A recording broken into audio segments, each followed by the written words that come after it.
ಸರೋಜಾದೇವಿ ಪತಿಯ ಸಮಾಧಿ ಬಳಿಯೇ ವಿಧಿವಿಧಾನಕ್ಕೆ ಇದೀಗ ಸಮಸ್ಯೆ ಎದುರಾಗಿದೆ.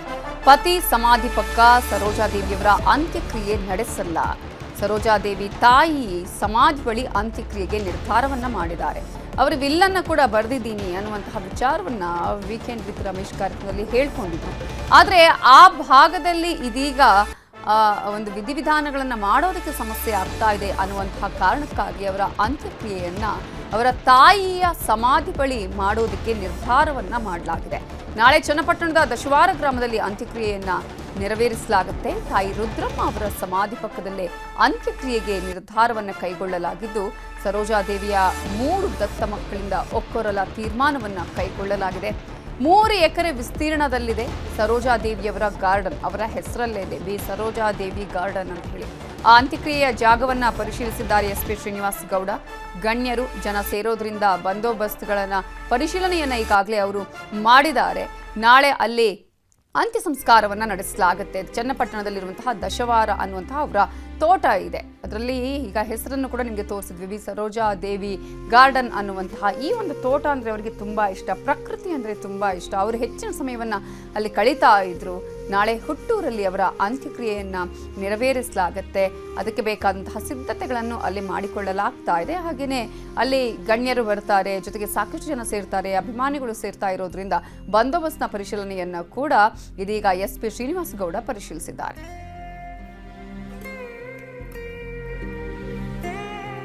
ನಾಳೆ ಅವರ ಸ್ವಗ್ರಾಮದಾದಂಥ ದಶವಾರದಲ್ಲಿ ಅಂತ್ಯಕ್ರಿಯೆ ಮಾಡ್ತಾರೆ ಅನ್ನೋದು ಮಾಹಿತಿ ಇದೆ.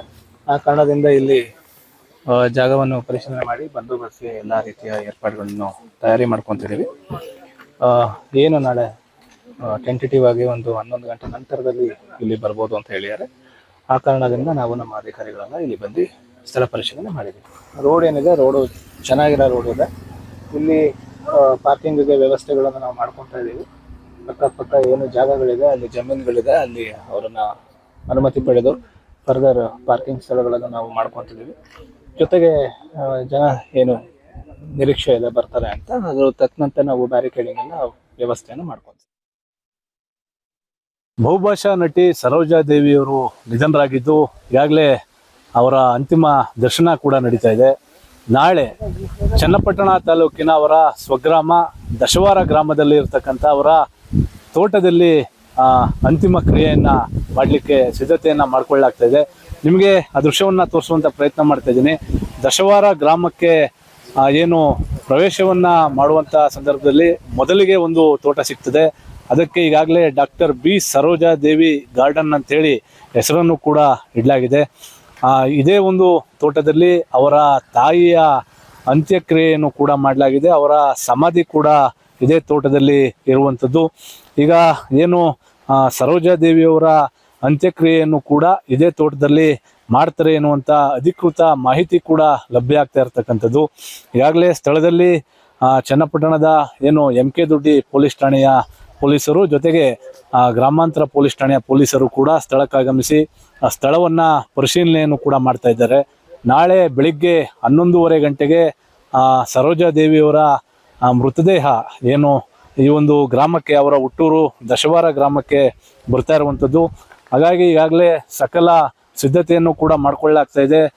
ಪೊಲೀಸ್ ಇಲಾಖೆಯ ಸಿಬ್ಬಂದಿಗಳು, ಅಧಿಕಾರಿಗಳು, ಹಾಗೆ ಅವರ ಕುಟುಂಬಸ್ಥರು, ಗ್ರಾಮಸ್ಥರು ಕೂಡ ತೋಟಕ್ಕೆ ಆಗಮಿಸಿ ಯಾವ ಸ್ಥಳದಲ್ಲಿ ಆ ಅಂತ್ಯಕ್ರಿಯೆಯನ್ನು ನೆರವೇರಿಸಬೇಕು ಎನ್ನುವಂಥ ನಿಟ್ಟಿನಲ್ಲಿ ಎಲ್ಲ ರೀತಿಯ ಚರ್ಚೆಗಳು, ಸಿದ್ಧತೆಗಳು ಕೂಡ ನಡೀತಾ ಇರ್ತಕ್ಕಂಥದ್ದು. ಇವತ್ತೀಗಾಗಲೇ ಏನು ಕನ್ನಡ ಚಿತ್ರರಂಗದ ಸುಮಾರು ನಟ ನಟಿಯರು ಕೂಡ ಅವರ ಅಂತಿಮ ದರ್ಶನವನ್ನು ಪಡಿತಾ ಇದ್ದಾರೆ. ನಾಳೆ ಕೂಡ ಚನ್ನಪಟ್ಟಣದ ದಶವಾರ ಗ್ರಾಮದಲ್ಲಿ ಏನೋ ಅಂತ್ಯಕ್ರಿಯೆ ನಡೀತಾ ಇದೆ. ಆ ಸಂದರ್ಭದಲ್ಲೂ ಕೂಡ ಅನೇಕ ನಟ ನಟಿಯರು, ರಾಜಕಾರಣಿಗಳು ಕೂಡ ಆಗಮಿಸಿ ಅವರ ಅಂತಿಮ ದರ್ಶನವನ್ನು ಪಡಿತಕ್ಕಂಥ ಸಾಧ್ಯತೆಗಳು ಕೂಡ ಹೆಚ್ಚಾಗಿರ್ತಕ್ಕಂಥದ್ದು. ಈಗಾಗಲೇ ಪೊಲೀಸ್ ಇಲಾಖೆಯ ಅಧಿಕಾರಿಗಳು ಕೂಡ ಸ್ಥಳಕ್ಕೆ ಆಗಮಿಸಿ ಎಲ್ಲ ರೀತಿಯ ಸಿದ್ಧತೆಗಳನ್ನು ಕೂಡ ಮಾಡ್ಕೊಳ್ತಾ ಇದ್ದಾರೆ. ಒಟ್ಟಾರೆ ನಾಳೆ ಬೆಳಗ್ಗೆ 11:30 ಗಂಟೆಗೆ ಸರೋಜಾದೇವಿಯವರ ಪಾರ್ಥಿವ ಶರೀರ ದಶವಾರ ಗ್ರಾಮಕ್ಕೆ ಆಗಮನ ಆಗ್ತಾ ಇದೆ. ಇಲ್ಲೇ ಈ ಒಂದು ತೋಟದಲ್ಲೇ ಅವರ ತಾಯಿಯ ಸಮಾಧಿ ಪಕ್ಕದಲ್ಲೇ ಅವರ ಅಂತ್ಯಕ್ರಿಯೆ ಕೂಡ ನಡೀತಾ ಇರ್ತಕ್ಕಂಥದ್ದು. AT Venkatesh, Prabhu, news 18, Bengaluru ದಕ್ಷಿಣ. ಸರೋಜಾದೇವಿಯವರ ಅಂತಿಮ ದರ್ಶನವನ್ನು ಅನೇಕರು ಪಡೆದುಕೊಳ್ತಾ ಇದ್ದಾರೆ. ಆದರೆ ಸರೋಜಾದೇವಿಯವರ ಅಗಲಿಕೆಯ ವಿಚಾರಕ್ಕೆ ಸಂಬಂಧಪಟ್ಟ ಹಾಗೆ ನಟ ದರ್ಶನ್ ಎಕ್ಸ್ ಮೂಲಕ ತನ್ನ ನೋವನ್ನ ಭಾವುಕತೆಯನ್ನ ಹಂಚಿಕೊಂಡಿದ್ದಾರೆ. ಸರೋಜಾದೇವಿಯವರ ಅಗಲಿಕೆ ಅತೀವ ದುಃಖ ತಂದಿದೆ. ಸರೋಜಾದೇವಿಯವರ ಆತ್ಮಕ್ಕೆ ಚಿರಶಾಂತಿ ಸಿಗಲಿ ಅಂತ ಹೇಳಿ ಎಕ್ಸ್ನಲ್ಲಿ ನಟ ದರ್ಶನ್ ಭಾವುಕವಾಗಿ ಪೋಸ್ಟ್ ಅನ್ನ ಮಾಡಿದ್ದಾರೆ. ಅವರ ಕುಟುಂಬದವರಿಗೆ ನೋವು ಭರಿಸುವಂತಹ ಶಕ್ತಿ ಸಿಗಲಿ, ಅವರ ಅಭಿಮಾನಿಗಳಿಗೆ ಅಗಲಿಕೆಯ ನೋವನ್ನು ಭರಿಸುವಂತಹ ಶಕ್ತಿ ಭಗವಂತ ನೀಡಲಿ ಅಂತ ನಾನು ಪ್ರಾರ್ಥಿಸ್ತೇನೆ. ಓಂ ಶಾಂತಿ ಅಂತ ಹೇಳಿ ನಟ ದರ್ಶನ್ ಪೋಸ್ಟ್ ಅನ್ನ ಮಾಡಿದ್ದಾರೆ. ಅವರ ಫೋಟೋವನ್ನ ಹಾಕಿ ಅವರು ತನ್ನ ನೋವನ್ನ ಅಲ್ಲಿ ಹಂಚಿಕೊಂಡಿದ್ದಾರೆ. ಭಾವುಕವಾಗಿ ಪೋಸ್ಟ್ ಅನ್ನು ಮಾಡಿರುವಂತಹ ನಟ ದರ್ಶನ್ ಅವರು ಅವರ ಕುಟುಂಬಸ್ಥರಿಗೆ, ಅವರ ಅಭಿಮಾನಿಗಳಿಗೆ ಈ ದುಃಖವನ್ನು ಭರಿಸುವಂತಹ ಶಕ್ತಿ ಆ ಭಗವಂತ ನೀಡಲಿ ಅಂತ ಹೇಳಿ ನಾನು ಪ್ರಾರ್ಥಿಸ್ತೇನೆ. ಅವರ ಈ ಒಂದು ಅಗಲಿಕೆ ಅತೀವ ದುಃಖವನ್ನು ತಂದಿದೆ ಅಂತ ಹೇಳಿ ಪೋಸ್ಟ್ ಅನ್ನ ಮಾಡಿದ್ದಾರೆ. ದರ್ಶನ್ ಮಾತ್ರ ಅಲ್ಲ, ಇಡೀ ಚಿತ್ರರಂಗದ ಗಣ್ಯರು ಕಂಬನಿಯನ್ನ ಮಿಡಿತಾ ಇದ್ದಾರೆ. ಎಲ್ಲರೂ ಕೂಡ ಇದೀಗ ಸರೋಜಾದೇವಿ ಅವರು ಯಾವ ರೀತಿಯಾಗಿ ತಮ್ಮ ಜೊತೆ ಇದ್ರು, ಒಡನಾಟವನ್ನು ಹೊಂದಿದ್ರು ಅನ್ನೋದನ್ನ ನೆನಪು ಮಾಡಿಕೊಂಡು ಕಣ್ಣೀರನ್ನ ಹಾಕ್ತಿದ್ದಾರೆ.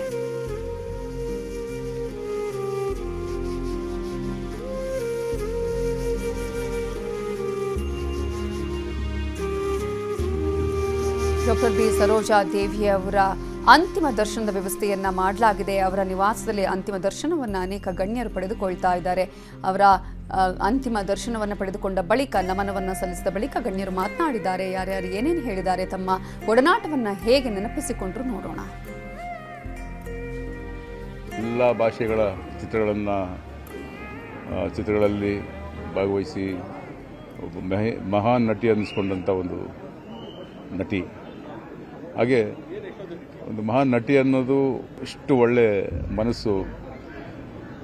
ಎಲ್ಲರಿಗೂ ಒಂದು ಚಿಕ್ಕ ಕಲಾವಿದರಿಂದ ದೊಡ್ಡ ಕಲಾವಿದರವರೆಗೂ ಎಲ್ರಿಗೂ ಎಷ್ಟು ಚೆನ್ನಾಗಿ ಮಾತಾಡಿಸ್ತಾ ಅವರ ಒಂದು ಜೀವನದ ಒಂದು ಚಿತ್ರರಂಗದ ಹಾದಿಯಲ್ಲಿ ಯಾವ್ಯಾವ ರೀತಿ ಬೆಳೆದು ಬಂದೆ ಅಂತ ನಮ್ಮ ಕಲಾವಿದರ ಸಂಘದ ಮೀಟಿಂಗ್ಗಳಲ್ಲಿ ತುಂಬ ಸರಿ ಎಲ್ರಿಗೂ ಹೇಳೋರು, ನೀವು ಈ ಥರ ಇರಬೇಕಮ್ಮ, ಈ ಥರ ಬೆಳಿಬೇಕು, ಈ ಥರ ಒಂದು ಚಿತ್ರರಂಗದಲ್ಲಿ ನಿಮ್ಮದೊಂದು ಜವಾಬ್ದಾರಿ ಅಂತ ಎಷ್ಟು ಚೆನ್ನಾಗಿ ಎಲ್ರಿಗೂ ಬುದ್ಧಿವಾದ ಹೇಳ್ಕೊಂಡು ಅವ್ರನ್ನೆಲ್ಲ ನಗಿಸ್ಕೊಂಡು ಅಷ್ಟು ಚೆನ್ನಾಗಿದ್ರು.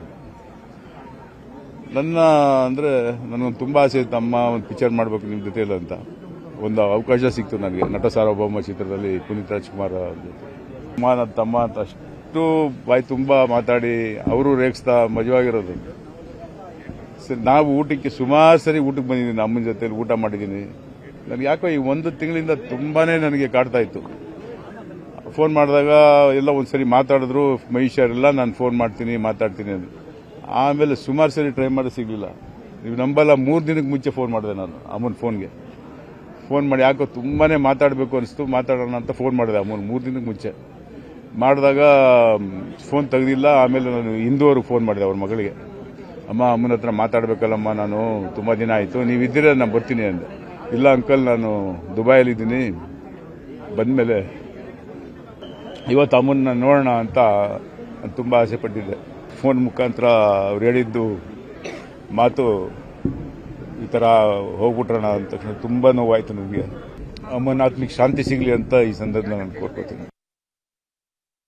ಸರೋಜಮ್ಮ ಅವ್ರ ಬಗ್ಗೆ ಇಡೀ ಪ್ರಪಂಚವೇ ಹೇಳುತ್ತೆ. ಯಾಕಂದ್ರೆ ಭಾರತೀಯ ಚಲನಚಿತ್ರ ರಂಗದಲ್ಲಿ ಒಬ್ಬ ಕನ್ನಡತಿ ಮೊಟ್ಟ ಮೊದಲ ಬಾರಿಗೆ ಪ್ಯಾನ್ ಇಂಡಿಯಾ ಸಿನಿಮಾಗಳಲ್ಲಿ ಆಕ್ಟ್ ಮಾಡಿರುವ, ಪಂಚಭಾಷಾ ತಾರೆ ಅನ್ನಿಸಿಕೊಂಡಿರುವ, ಪದ್ಮಶ್ರೀ ಪದ್ಮಭೂಷಣ ಇವೆಲ್ಲ ಪ್ರಶಸ್ತಿಗಳ ಪುರಸ್ಕೃತರು. ಇವರೆಲ್ಲರೂ ಕೂಡ ಅಂದ್ರೆ ಇಡೀ ಚಿತ್ರರಂಗ ಅವರು ನಮ್ಮವರು, ಕನ್ನಡದವರು ಅಂತ ಹೇಳ್ಕೊಳ್ಳೋಕೆ ನಮಗೆ ಹೆಮ್ಮೆ ಅನಿಸುತ್ತೆ. ಅಂತ ಒಬ್ಬ ತಾಯಿಯವರು. ಅಫ್ಕೋರ್ಸ್ ನನ್ನ ಅವರ ಒಡನಾಟ ಒಬ್ಬ ತಾಯಿ ಮಗಳ ಹಾಗೆ. ಪ್ರತಿ ಸಾರಿ ಏನೇ ಆದರೂ ಕೂಡ ಮೊದಲು ಫೋನ್ ಬರ್ತಾ ಇದ್ದಿದ್ದೆ ಸರೋಜಮ್ಮ ಅವ್ರ ಫೋನ್. ಮೊನ್ನೆವರೆಗೂ ಕೂಡ ಅವರ ಮಗಳು ದುಬೈಗೆ ಹೋದಾಗ ಈ ಥರ ಹೋಗಿದ್ದಾಳೆ, ದುಬೈಗೆ ಹೋಗಿದ್ದಾಳೆ, ನೀನು ಆದರೆ ನಾನು ಬಾ ಮನೆಗೆ ಅಂತೆಲ್ಲ ಕರೆದ್ರು. ನನ್ನ ಬೇರೆ ಬೇರೆ ನಾನು ಅಂದ್ಕೊಂಡೆ, ಅಮ್ಮ ಬರ್ತೀನಿ ಇಂದು ಬಂದ್ಬಿಡ್ಲಿ ಮನೆಗೆ ಅಂತ ಹೇಳಿಬಿಟ್ಟು ಫೋನಲ್ಲಿ ಇಟ್ಟವಳು. ಅದೇ ನಾನು ಕಡೆ ಬಾರಿ ನಾನು ಮಾತಾಡಿದ್ದು. ಗೊತ್ತಿರಲಿಲ್ಲ, ಆದರೆ ಸುಸ್ತಾಗಿದ್ರು ಅನ್ನೋದು ಮಾತ್ರ ಗೊತ್ತಿತ್ತು. ಆದರೆ ಜೀವನವನ್ನು ಸಂಪೂರ್ಣವಾಗಿ ತುಂಬ ಪಾಸಿಟಿವ್ ಆಗಿ ಅನುಭವಿಸಿದ ಒಂದು ಕಲಾವಿದೆ ಅವರು.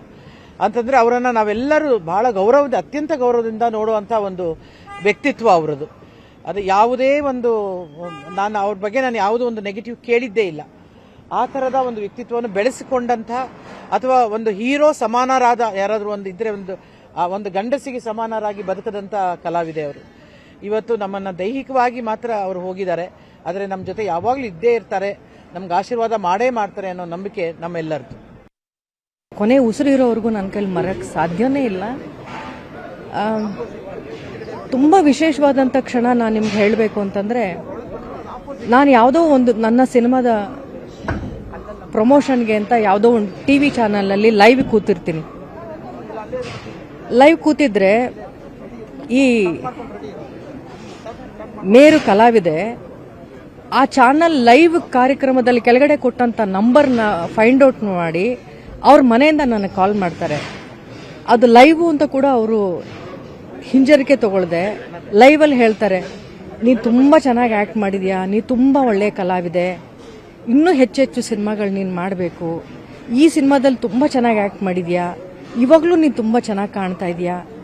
ಅಂದರೆ ಮೇರು ನಟಿ ಮಾತ್ರ ಅಲ್ಲ, ಮೇರು ವ್ಯಕ್ತಿತ್ವ ಅಂತ ಹಲವಾರು ಬಾರಿ ಅವರು ನನಗೆ ತೋರಿಸ್ಕೊಟ್ಟಿದ್ದಾರೆ.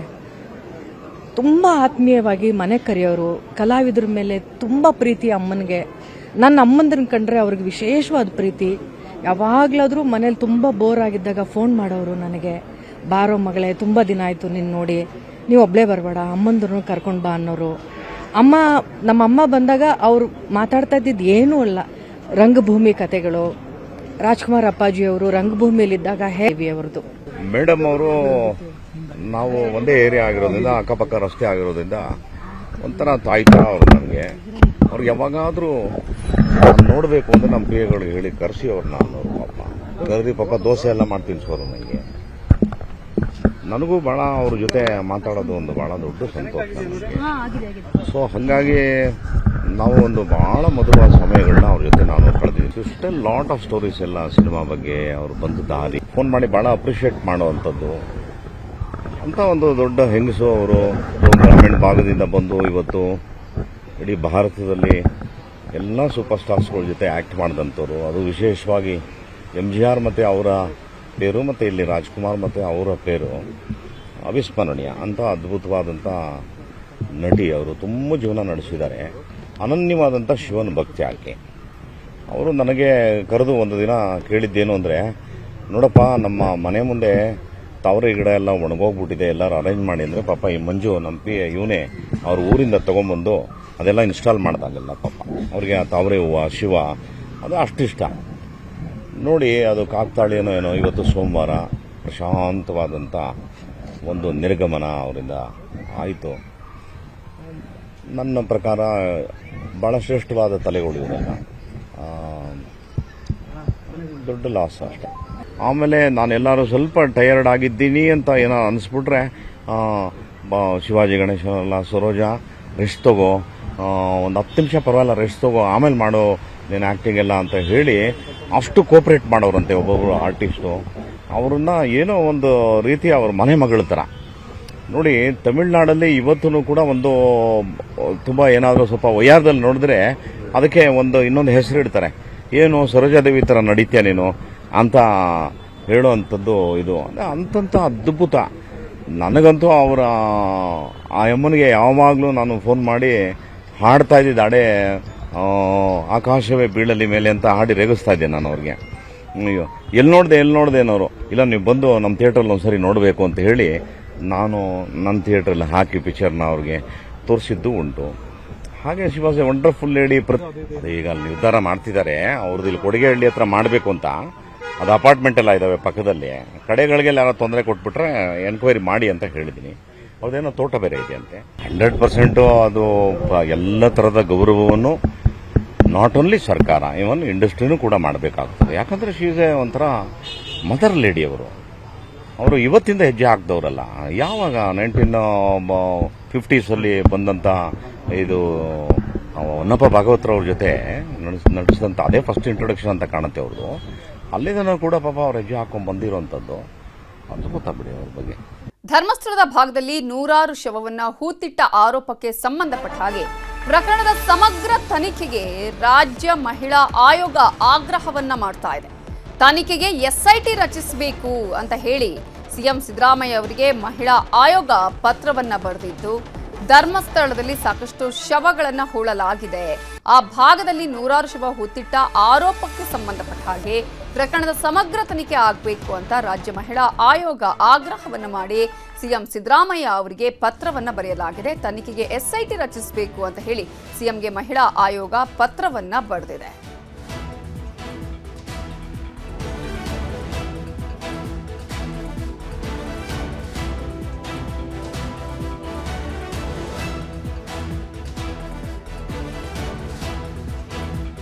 ಸಿಎಂಗೆ ಬರೆದಿದ್ದಾರೆ ಪತ್ರ. ಮಹಿಳಾ ಆಯೋಗದ ಅಧ್ಯಕ್ಷೆ ಇದೀಗ ಸಿಎಂಗೆ ಪತ್ರವನ್ನ ಬರೆದಿದ್ದು, ಆ ಪತ್ರದಲ್ಲಿ ಏನಿದೆ ಅಂತ ನಾವು ಗಮನಿಸ್ತಾ ಹೋಗೋದಾದ್ರೆ, ಧರ್ಮಸ್ಥಳ ವ್ಯಾಪ್ತಿಯಲ್ಲಿ ನೂರಾರು ಶವವನ್ನ ಹೂತಿರುವ ಆರೋಪ ಇದೆ.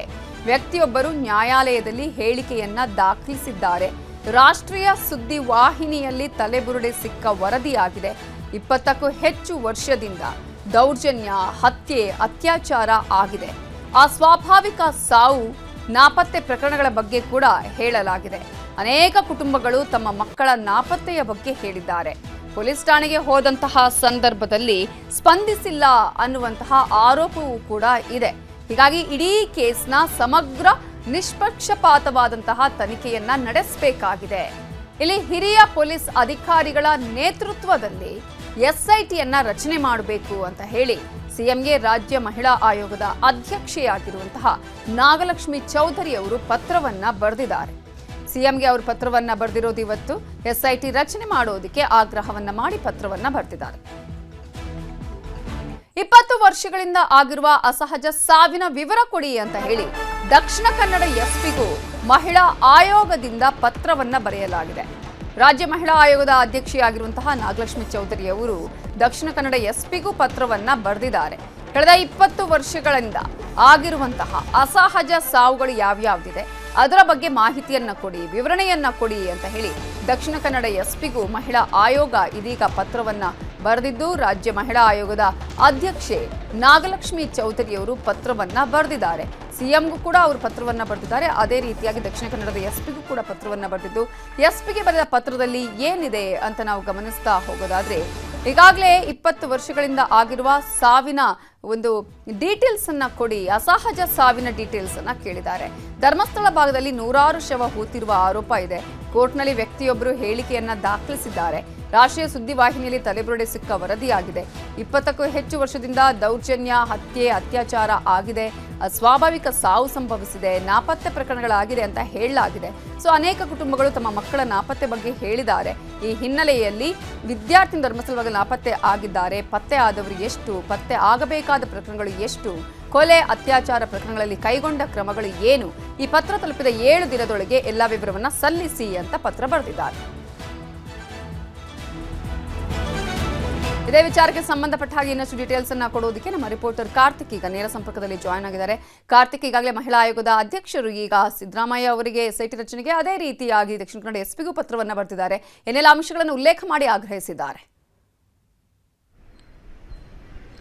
ನವಿತಾ, ಧರ್ಮಸ್ಥಳ ವ್ಯಾಪ್ತಿಯಲ್ಲಿ ಸ್ವತಃ ನೂರಾರು ಶವಗಳನ್ನು ಹೂತಿದ್ದಾಗಿ ವ್ಯಕ್ತಿಯೋರ್ವ ನ್ಯಾಯಾಲಯದಲ್ಲಿ ಹೇಳಿಕೆಯನ್ನು ದಾಖಲು ಮಾಡಿದ್ದ. ಆ ಒಂದು ಹೇಳಿಕೆಗೆ ಸಂಬಂಧಪಟ್ಟಂತೆ ಈಗ ಮಹಿಳಾ ಆಯೋಗ ಎಂಟ್ರಿ ಆಗಿದೆ. ಈ ಒಂದು ಹೇಳಿಕೆಯನ್ನು ಗಮನಿಸಿರ್ತಕ್ಕಂಥ ಮಹಿಳಾ ಆಯೋಗ ಸಿಎಂ ಸಿದ್ದರಾಮಯ್ಯನವರಿಗೆ ಇವತ್ತು ಪತ್ರವನ್ನು ಬರೆದಿದೆ. ಆ ಒಂದು ಪತ್ರದಲ್ಲಿ ಸಮಗ್ರವಾಗಿ ಈ ಒಂದು ಪ್ರಕರಣವನ್ನು ತನಿಖೆ ಮಾಡಬೇಕು, ಜೊತೆಗೆ ಅಲ್ಲಿರ್ತಕ್ಕಂಥ 20 ವರ್ಷಗಳ ವ್ಯಾಪ್ತಿಯಲ್ಲಿ ಯಾವ್ಯಾವ ಘಟನೆಗಳಾಗಿದ್ದಾವೆ, ಮಹಿಳೆಯರ ಮೇಲೆ ನಡೆದಿರ್ತಕ್ಕಂಥ ದೌರ್ಜನ್ಯಗಳೇನು, ಆ ಒಂದು ವ್ಯಾಪ್ತಿಯಲ್ಲಿ ಆಗಿರ್ತಕ್ಕಂಥ ಮಹಿಳೆಯರ ನಾಪತ್ತೆ ಪ್ರಕರಣಗಳೆಷ್ಟು, ಇದೆಲ್ಲವನ್ನು ಕೂಡ ಕೂಲಂಕುಷವಾಗಿ ತನಿಖೆಯನ್ನು ಮಾಡಬೇಕು. ಅದಕ್ಕೆ ಸಂಬಂಧಪಟ್ಟಂತೆ ಎಸ್ಐಟಿಯನ್ನು ರಚನೆ ಮಾಡಬೇಕು ಅನ್ನುವಂಥ ನಿಟ್ಟಿನಲ್ಲಿ ಸಿಎಂ ಸಿದ್ದರಾಮಯ್ಯನವರಿಗೆ ಮಹಿಳಾ ಆಯೋಗದ ಅಧ್ಯಕ್ಷ ಆಗಿರುವಂತಹ ನಾಗಲಕ್ಷ್ಮಿ ಚೌಧರಿ ಅವರು ಪತ್ರವನ್ನು ಬರೆದಿದ್ದಾರೆ. ಅವರು ಸಾಕಷ್ಟು ಅಂಶಗಳನ್ನು ಕೂಡ ಅವರು ಅಲ್ಲಿ ಉಲ್ಲೇಖವನ್ನು ಕೂಡ ಮಾಡಿದ್ದಾರೆ. ಪ್ರಕರಣ ಸಂಬಂಧಪಟ್ಟಂತೆ ಸಾಕಷ್ಟು ಚರ್ಚೆಗಳೇನಾಗ್ತಾ ಇತ್ತು, ಹಾಗಾಗಿಯೇ ಈ ಒಂದು ಪ್ರಕರಣವನ್ನು ಗಂಭೀರವಾಗಿ ಸರ್ಕಾರ ಪರಿಗಣಿಸಬೇಕು. ಅದಕ್ಕೆ ಸಂಬಂಧಪಟ್ಟಂತೆ ಅಂದ್ರೆ ಈ ಕಳೆದ 20 ವರ್ಷಗಳಲ್ಲಿ ಪ್ರಕರಣ ಇತ್ಯರ್ಥ ಆಗದೇ ಇರತಕ್ಕಂಥ ಪ್ರಕರಣಗಳು ಯಾವುದು, ಮಹಿಳೆಯರ ಮೇಲೆ ನಡೆದಿರ್ತಕ್ಕಂಥ ದೌರ್ಜನ್ಯಗಳು ಯಾವುದು, ಅದೆಲ್ಲವನ್ನು ಕೂಡ ಕೂಲಂಕುಷವಾಗಿ ತನಿಖೆಯನ್ನು ಮಾಡಬೇಕು ಅನ್ನುವಂಥ ಒಂದು ಆಗ್ರಹವನ್ನು ಕೂಡ ಅವರು ಮಾಡಿರುವಂಥದ್ದು. ಅದಕ್ಕೆ ಸಂಬಂಧಪಟ್ಟಂತೆ SIT ಅನ್ನು ಕೂಡ ರಚಿಸಿ ಅನ್ನುವಂಥ ಮನವಿಯನ್ನು ಕೂಡ ಮಾಡ್ಕೊಂಡಿದ್ದಾರೆ.